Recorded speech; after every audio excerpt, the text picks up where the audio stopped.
OM5, aujourd'hui je serai avec l'association Laurette Fugain et avec moi Delphine Hoffmann qui est la responsable développement et partenariat au sein de cette association.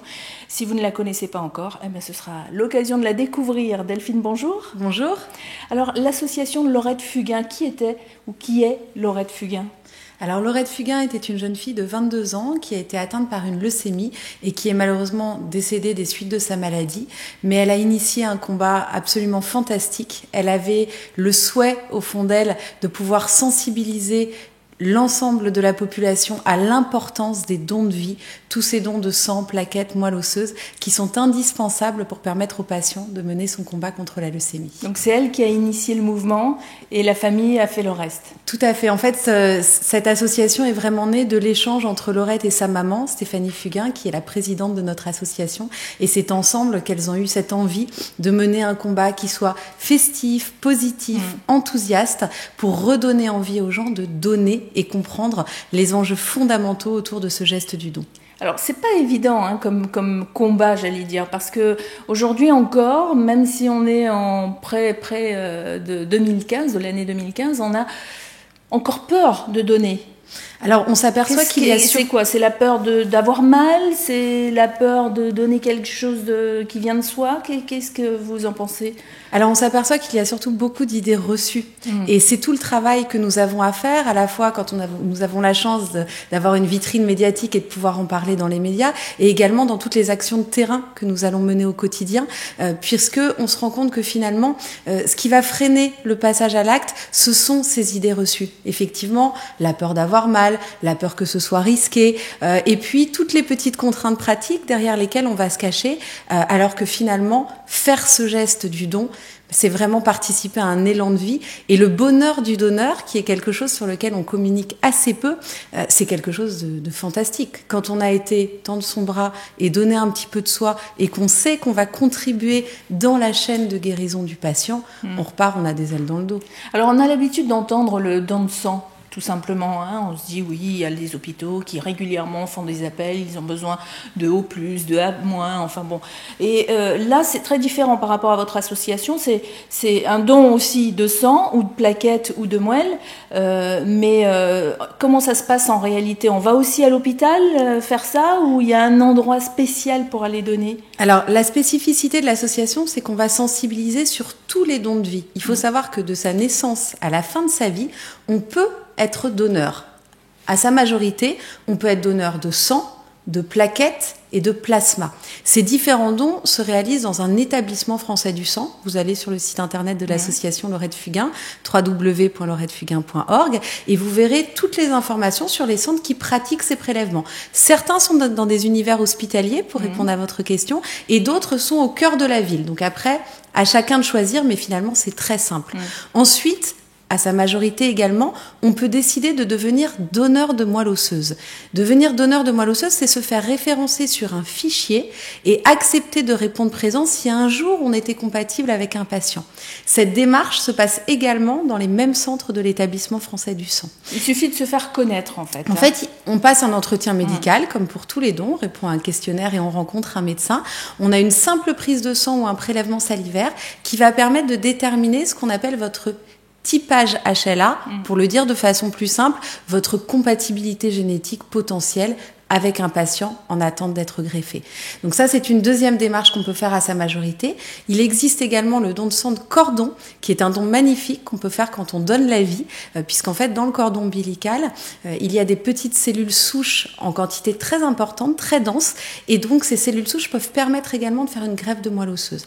D'accord, mais ça, c'est la première fois que j'en entends parler. Alors, c'est un don qui est très peu connu parce qu'encore assez peu de maternités prélèvent. Quand on a la chance d'accoucher dans une maternité qui réalise ce prélèvement, à ce moment-là, on est informé, on nous fait signer un consentement. Et c'est un don qui est complètement indolore et sans risque pour la maman comme pour le bébé. Donc, ça veut dire que quand je suis enceinte, là aussi, je me rapproche de l'association et je dis, je suis intéressée pour offrir le cordon ombilical. Exactement, et nous pouvons donner les coordonnées des maternités qui prélèvent le sang de cordon. Ah, ça veut dire qu'il faut quand même que j'aille dans une certaine maternité. Exactement. Il faut que je me renseigne sur la liste. Il y a une liste qui existe Tout à fait. sur le site de l'association. Hein. Tout à fait.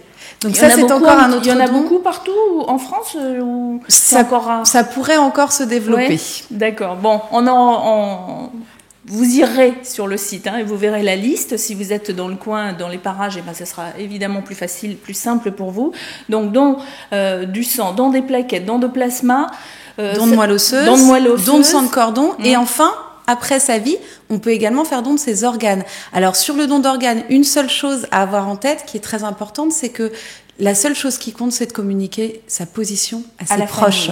Oui. C'est ce qui vous permettra, 1, d'être sûr que votre volonté sera respectée, et 2, de garantir la sérénité à votre entourage dans la situation où cela se présenterait. Exactement. Si on leur demande et qu'ils ne savent pas ce qu'on pensait, nous, de cette situation, et ils peuvent être tiraillés et se demander s'ils font la bonne chose. C'est vrai que c'est important de le dire. Donc, on parle juste à sa famille et on dit, écoutez, moi, si jamais je suis plus là demain, effectivement, je suis d'accord pour donner mes organes, tout simplement. Alors, par contre, là aussi, il faut se faire connaître, non ? Il faut simplement exprimer sa position à ses proches. En fait, en France, nous avons ce qui s'appelle un registre du refus, c'est-à-dire que si nous ne sommes pas d'accord, nous pouvons l'exprimer et se faire inscrire à ce moment-là sur un registre du refus. D'accord, donc c'est le médecin qui va venir expliquer à la famille qu'il a besoin éventuellement d'un organe. Exactement. Et si je ne me suis pas exprimée dans le non, là, logiquement, il va poser la question à la famille pour être sûr qu'il n'y a pas eu d'expression dans le non, d'où l'importance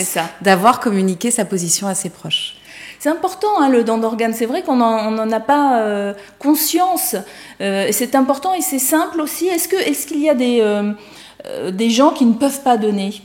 Est-ce qu'il y a des contre-indications ? Alors, comme dans tous les dons, vous avez des contre-indications, il y a des contextes très spécifiques. Aujourd'hui, on va peut-être pas rentrer forcément dans le détail de ce sujet-là, mais ce qu'il faut savoir, c'est que, cette logique d'éducation autour de tous les dons, elle est fondamentale. Finalement, quand on est donneur de tous ces différents dons qu'on peut faire ou ne pas faire à différents moments de sa vie, mais on n'est pas juste donneur de sang ou juste donneur de plaquettes. C'est ce qu'on essaye de faire passer comme message chez qu'être donneur, c'est décider de donner un tout petit peu de soi pour aider des gens qui sont dans la maladie et qui en ont impérativement besoin pour guérir. Et c'est cette chaîne de solidarité-là qu'on essaye de construire entre les personnes en bonne santé et puis les patients de l'autre côté. Pour les gens qui ont encore peur, quand on appelle l'association, je sais que vous avez énormément de travail, que vous avez beaucoup de choses sur le feu, comme on dit.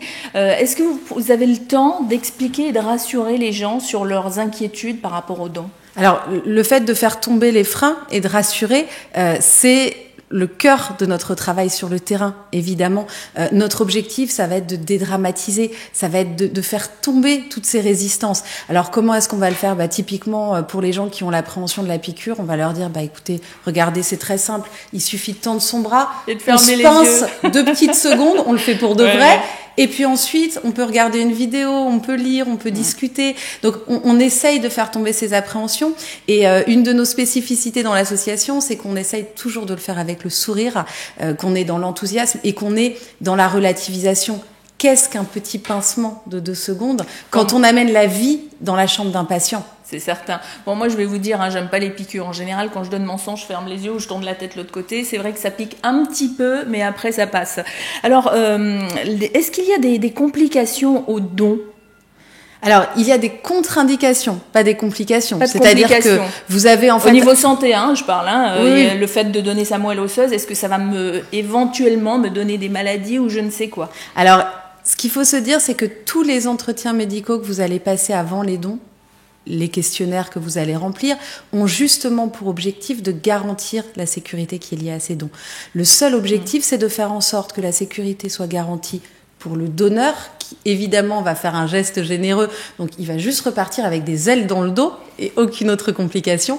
Et de l'autre côté, pour le receveur... Des ailes d'ange, rassurez-vous, pas des vrais. Et de l'autre côté, pour le receveur, puisque le receveur, lui, est très fragile, il va avoir subi de nombreux traitements, ses défenses immunitaires sont très affaiblies, donc parfois il y a des contre-indications qui peuvent paraître un peu strictes. On se dit, moi je vais bien, je pourrais donner, pourquoi est-ce qu'avec cette contre-indication-là, je peux pas donner ? L'objectif, c'est aussi vraiment de protéger le receveur. Donc toutes ces contre-indications, vous les trouvez sur le site de l'établissement français du sang. Et puis autrement, on demande à son médecin traitant Et de toute façon, seul le médecin de l'établissement français du sang, après l'entretien, est capable de vous dire si vous êtes apte ou pas à donner.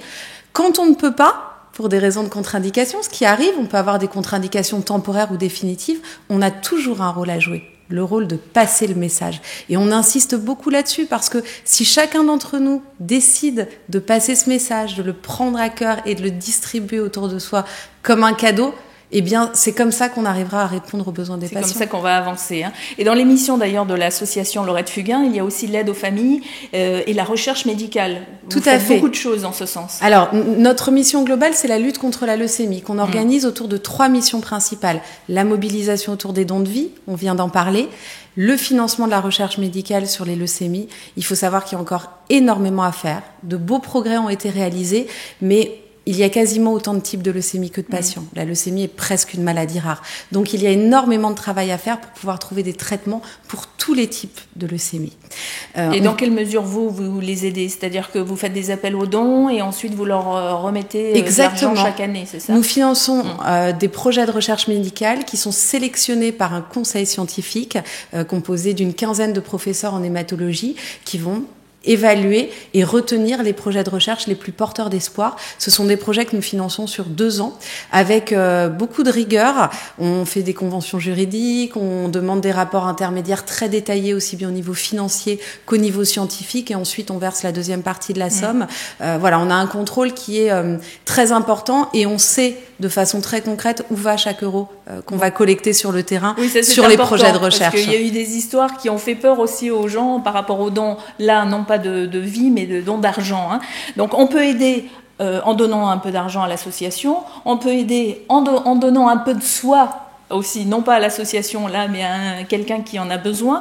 Dans l'aide aux familles, qu'est-ce que vous leur apportez? Qu'est-ce que monsieur et madame tout le monde peut faire pour les aider? Alors, notre 3e mission, qui est l'aide aux patients, est effectivement tout aussi importante que les 2 premières, puisqu'en fait, c'est celle qui va nous permettre aussi d'avoir une action globale dans la lutte contre la leucémie. Sur cette mission-là, on va tout simplement essayer d'adoucir l'hospitalisation, d'optimiser les conditions d'accueil et de faire en sorte que ce combat se passe dans les conditions les moins difficiles possibles. Donc on va travailler sur de nombreux projets d'optimisation des conditions d'hospitalisation. Alors ça peut être le financement de lits d'accompagnants pour des parents, l'aménagement de salles des familles, tout ce qui va nous permettre d'amener un peu d'évasion et de confort dans cet univers. Vous avez chiffré le besoin dans ce cadre-là? Alors, on travaille de façon très proche avec les services d'hématologie et ce sont les soignants, en fait, qui nous remontent les besoins. Et ensuite, nous allons chercher les fonds auprès de fondations d'entreprises, auprès du grand public pour réussir justement à répondre à ces besoins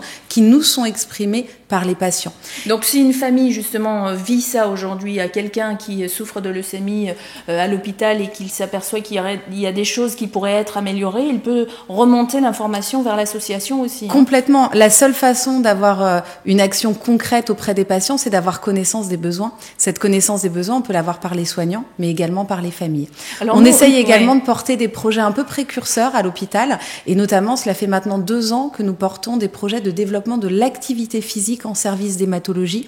On sait aujourd'hui que la problématique sport et cancer est quelque chose de très important. Les patients en hématologie aujourd'hui étaient un peu exclus de cette pratique puisque enfermés pendant de longues périodes d'hospitalisation. Et donc, nous avons monté un partenariat avec une autre association spécialisée qui s'appelle la CAMI Sport et Cancer et qui intervient auprès des patients dans les services d'hématologie. Transmettez-leur notre invitation aussi, parce que c'est bien qu'on puisse faire le lien et qu'on puisse comprendre un petit peu ce qui se passe et comment les gens peuvent aider en fait une association telle que la vôtre ou celle avec qui vous travaillez. Alors on va redonner votre site, c'est www.laurettefugain.org et puis vous avez également une page Facebook. Oui, tout à fait. Donc n'hésitez pas, Laurette Fugain, exactement. N'hésitez pas à liker. On a également un compte Twitter et c'est vrai qu'on est très actifs sur les réseaux sociaux. Donc surtout n'hésitez pas à nous suivre. Je crois qu'effectivement pour nous aider c'est assez simple. La première chose c'est de se renseigner sur les dons de vie et d'avoir cet élan de devenir donneur quand on ne peut pas passer le message et puis ensuite nous aider. Et quand on a envie, passer le message aussi à ses proches, à sa famille, à son chéri, à ses amis. Juste une question, parce que nous sommes une télévision de l'Outre-mer. Est-ce que, en ce qui concerne les malades de l'Outre-mer, vous avez aussi une possibilité d'intervention ? Alors, on agit énormément avec ce qu'on appelle les maisons de convalescence, et notamment le centre Édouard Rist et le centre Margency, qui accueillent énormément de patients en fait qui viennent d'outre-mer. qui sont soignés en France et qui, justement, entre les traitements, n'ont pas la possibilité de rentrer chez eux. Et ça fait partie des centres qu'on aide le plus, en fait, en termes d'équipement et d'action pour essayer d'adoucir un peu le quotidien des patients. Donc, on connaît bien cette problématique et on essaye vraiment de faire le maximum. Il faut savoir également que depuis cet été, nous avons ouvert une délégation sur l'île de la Réunion. C'est vrai. Voilà, donc on est très heureux parce que il y a beaucoup de choses à faire au niveau justement de ces conditions d'hospitalisation, qu'on a depuis plusieurs années rencontré des personnes formidables qui ont eu envie. Il y a une dame ici à Paris qui s'occupe des Réunionnais quand ils viennent, pas forcément pour une leucémie, mais quand ils sont hospitalisés sur la région parisienne, entre autres. Je sais qu'il y a aussi une association d'aide aux malades qui arrivent de Polynésie française. Donc c'est vrai que si tout le monde pouvait se donner la main, ce serait encore mieux. Je vous donnerai les informations. Et je lance également un appel donc aux Réunionnais qui auraient envie de participer à l'aventure. La délégation est en train de prendre beaucoup d'ampleur et a vraiment besoin de bénévoles, de bonne volonté et de soutien. Donc surtout n'hésitez pas à passer par le site internet de l'association. Il y a les coordonnées de la référente qui s'appelle Amandine. Voilà. Et puis si vous êtes dans un autre dom-tom ou pomme, les pays d'outre-mer, et que vous avez envie de monter une antenne de l'association Laurette Fugain, pourquoi pas, eh bien, vous allez sur le site www.laurettefugain.org ou la page Facebook Laurette Fugain. Merci Delphine. Merci à vous.